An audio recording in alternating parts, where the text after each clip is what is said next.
Hello. Joseph enjoying one of his many favourite pastimes, looking at midget porn. Literally, it was like a foghorn. Mate, I was crying. Thank God you weren't recording all that.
Made a bit of power.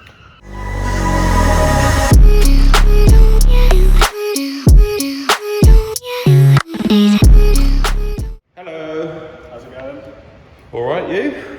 Living the dream. Oh, what is this magnificent beast we have before We us? have a 2003 Seat Ibiza PD130, so 1.9 TDI, with a JW Automotive 1752, 2.5 inch straight through, intercooler system, 4x maps and 4x top. lap sensor, and 150 head studs. Yes. But it has a stock clutch. And a stock airbox. Stock airbox. To be fair, though, these airboxes are alright. Yeah, so it looks like a stock filter from here as well. We'll see. We'll see. Basically, the lad who owns this car works for coming up the road. I just do I've done a bit of work with his boss over the years. So we've got this in today for setup. I've previously done the PD130s and 150s on the JW Automotive turbos. No complaints. The last one we had on a 1752 was Tom's Ibiza. That's on the channel, isn't it? That is on the channel. We will drop a link here, or there, or down there. Or there, or up there. Yeah, we will drop a link somewhere. That did 232 horsepower, if I remember correctly. We did run like 2 bar of boost. That also had filter and stuff, didn't it? Yeah, that had a proper intake on it. It had, I believe, a high lift cam. And a VR6 clutch. Yeah, it had upgraded clutch, so it had a VR6 clutch and single mass flywheel. We tend to try and aim around 360 foot-pounds on these, or like in that kind of ballpark, which isn't too difficult to do. The issue comes with the stock clutches, which tend to like no more than 300 foot-pound. Yeah. So we're going to give this a go, being a little bit less aggressive, running a little bit less boost. Be reserved. Yeah, and we're just going to go from there, bring it in kind of chill, and see if it lives or dies. Okay. That's pretty much the plan. Well, yeah, that's all we can do, isn't it? Yeah, to be fair, he said if it needs a clutch, then he'll put a clutch in it. Definitely needs an uprated clutch. Yeah, it definitely needs one, but I'd rather try and tune it as it is first if we can. Without killing it, yeah. I have done them before on stock clutches, you've just got to be a bit mindful of it. Yep.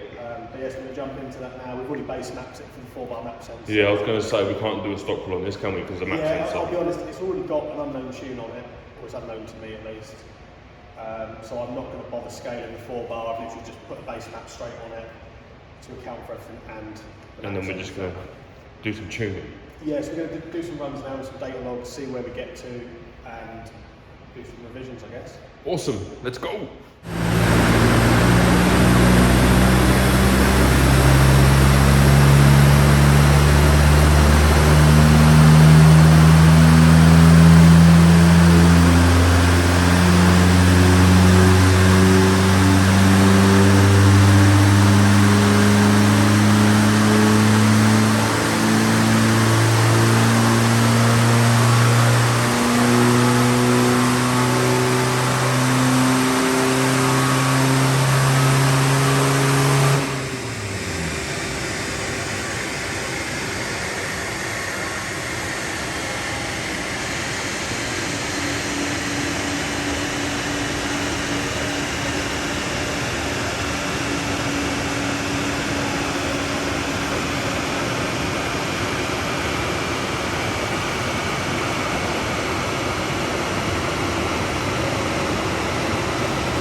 done well, isn't it?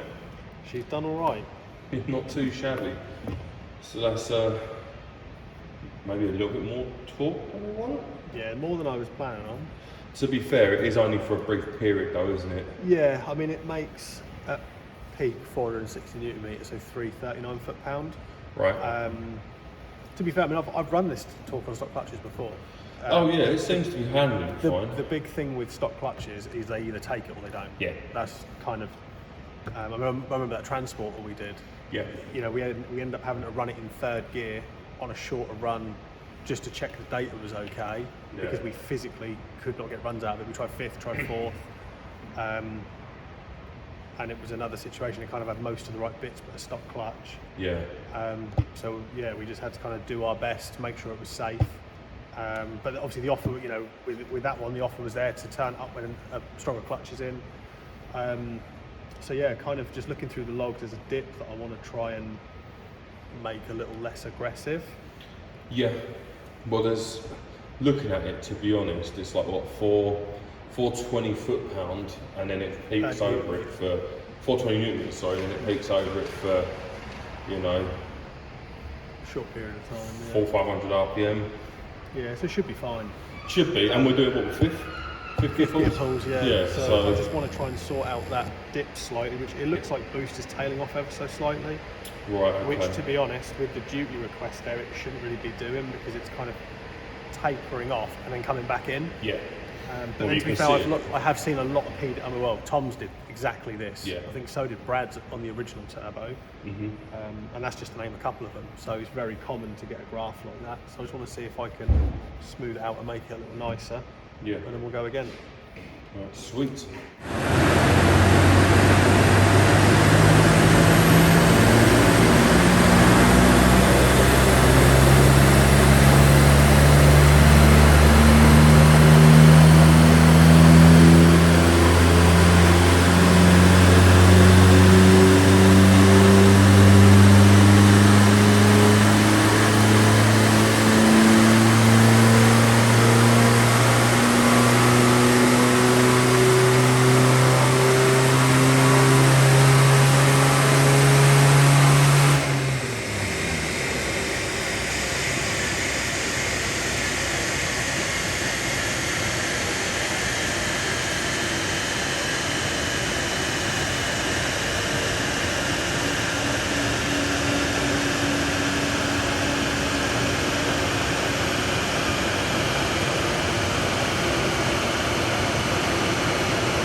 What doth thou data say? So it's not dropping out as much as before, Yeah. but it's still doing pretty much the same thing. It is, yeah. So No indication as to why. no, I mean, like I said, we've had a lot of PDs do this, and it's the same with Tom's. I mean, it was producing a graph like that before we tuned it, because it came in, I think, tuned at like 204 horsepower, and the shape of the graph was identical, Brad's was identical, and there's been a million more that we've had through here, again, that are very, very similar. Yeah. And I'll be honest, out of all the PDs I've done in my life, I've never worked out why some of them do it and some of them don't. Okay. Because I do with the PDs, my logic's kind of the same throughout. Mm-hmm. So it doesn't really make any sense. Some just do it, some don't do it. I suppose engine to engine, there's a lot of differences, isn't there? That's But the thing. this leads me to another conversation I've had with a lot of people. It's quite often we get people with PD130s who buy a turbo that's capable of 250 horsepower and go, I want 250 horsepower. Doesn't work like that, No, does it? and this is what I keep trying to explain to people. I mean, actually, Fader did a really good post on this recently. I mean, Fader, as a lot of people know, a big PD tuner, very well known. Turn out a lot of good work. and they did a post recently saying about injectors, you know, and people not realising that. Oh, Cue the phone. cue the phone. BRB. We are back. Cool. Something about phones ringing and Phones were ringing, things were happening. but that, like I said, that kind of all brings us to another point. Like I said, you know, I've had a lot of customers who get turbo that's apparently 250 brake capable. I'm glad you remembered where we were because I didn't have a clue.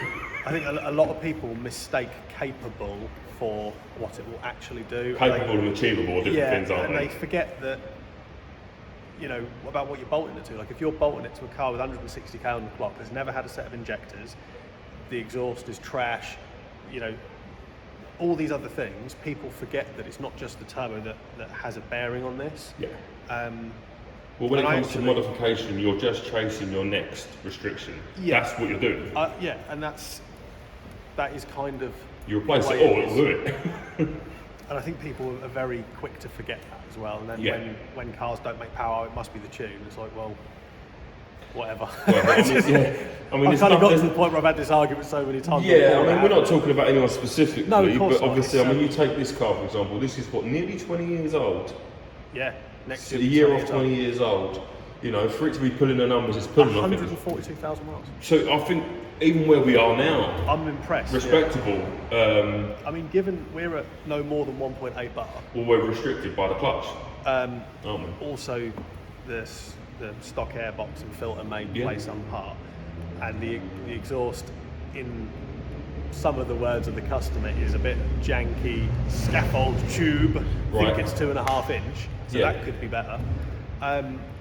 It's doing well. I mean, like I said, we're not seeing any real boost more than 1.8 bar. The last one of these turbos I worked on another Ibiza, we ran 2 bar and done 232. Yeah, it's Tom's, wasn't it? The same colour. But didn't Tom have cams? Well, apparently it had a high lift cam, but I'm kind of dubious. Yeah. Tom's was stock injectors as well. Yeah. Decent car, to be fair. Yeah. Well, the thing is, this would be more than what it is now, if it weren't for the fact that we're having to play devil's advocate and not send the clutch through the floor. Yeah. That's the reality of the situation. There's more in this. There's no two ways about it. I mean, we could send more boost in faster and bring it in a lot harder as well, 100%. Yeah.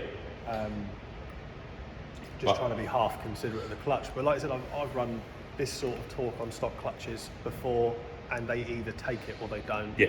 But a lot of it will come down to how new the clutch is and what life it's had.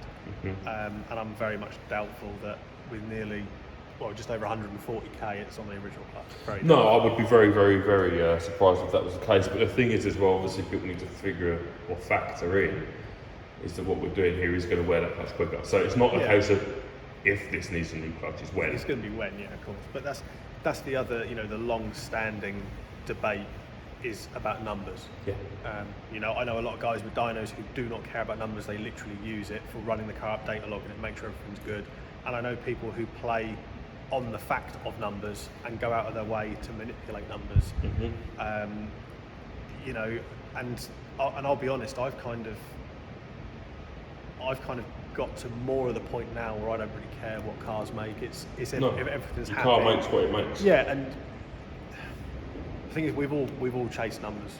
Yeah, it's just a number. I mean, we spoke about this, obviously for the viewers, this will be in potentially a previous or to come video, but we spoke about this earlier with a caddy, where when you've got a number on a dyno, it is literally just what it makes at the top end. And we've seen graphs like Mount Everest, where you're playing with 350 brake, but you've got it for like half a second. Whereas a car with 320 consistently throughout the whole rev range wins that race every time. Yeah, I mean, it's like with Greg's Focus, to be fair. Yeah. The power curve is very flat. It kind of makes near enough, I think, 323 brake, but then it's very flat. Yeah. It kind of makes its power like $4,500 and it just holds it pretty much. Which, don't be wrong, on petrol turbo stuff, you don't really see that all the time. It's more the torque curve that you can kind of get to behave like that. Yeah. So what is the plan now?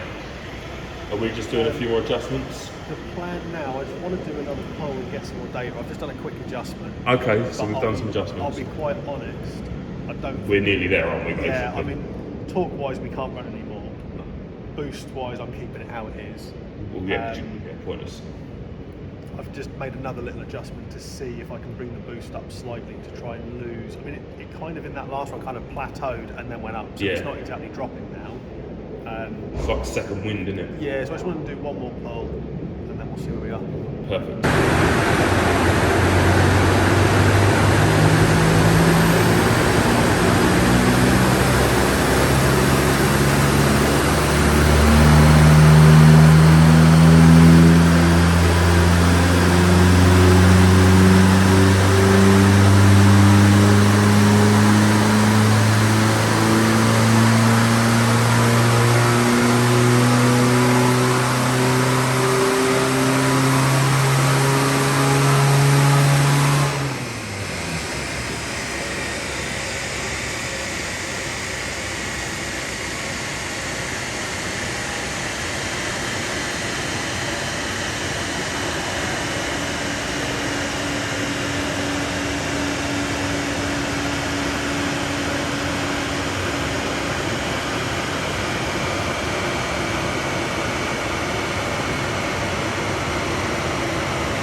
Hey Joseph.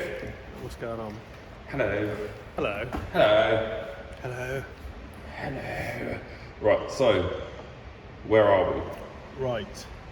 We have managed to get the little dip to smooth out a little bit more, so it kind of plateaus and then takes off again and then kind of flatlines and holds power. Managed to get it making peak torque. Like it comes in a bit more progressively, makes peak torque at like 2600 RPM basically, and then tapers off. 220 on the nose, 449 newton meters. That's so, not too shabby. To be fair, it's as far as I want to go, considering the clutch situations. Yeah. So I've done a few little tweaks to try and work out, maybe not lose the dip, but just try and work out so it's a little bit flatter, which has kind of happened to a degree. Yeah, you can see it's sort of cleaned up a little bit in that. Yeah. But it's kind of at that point where you can't really solve what's going on there without chucking some more boost in. Yeah, the thing is, with how it is now, the boost is relatively flat. So it's not like we're dropping a load of boost and then throwing it back in. It is... Yeah, the request is the same, basically. Yeah, it's pretty flat. So I'm happy to call it there. Okay. And hopefully we will get it back with a better clutch in it. And some clutches and some stuff and some things.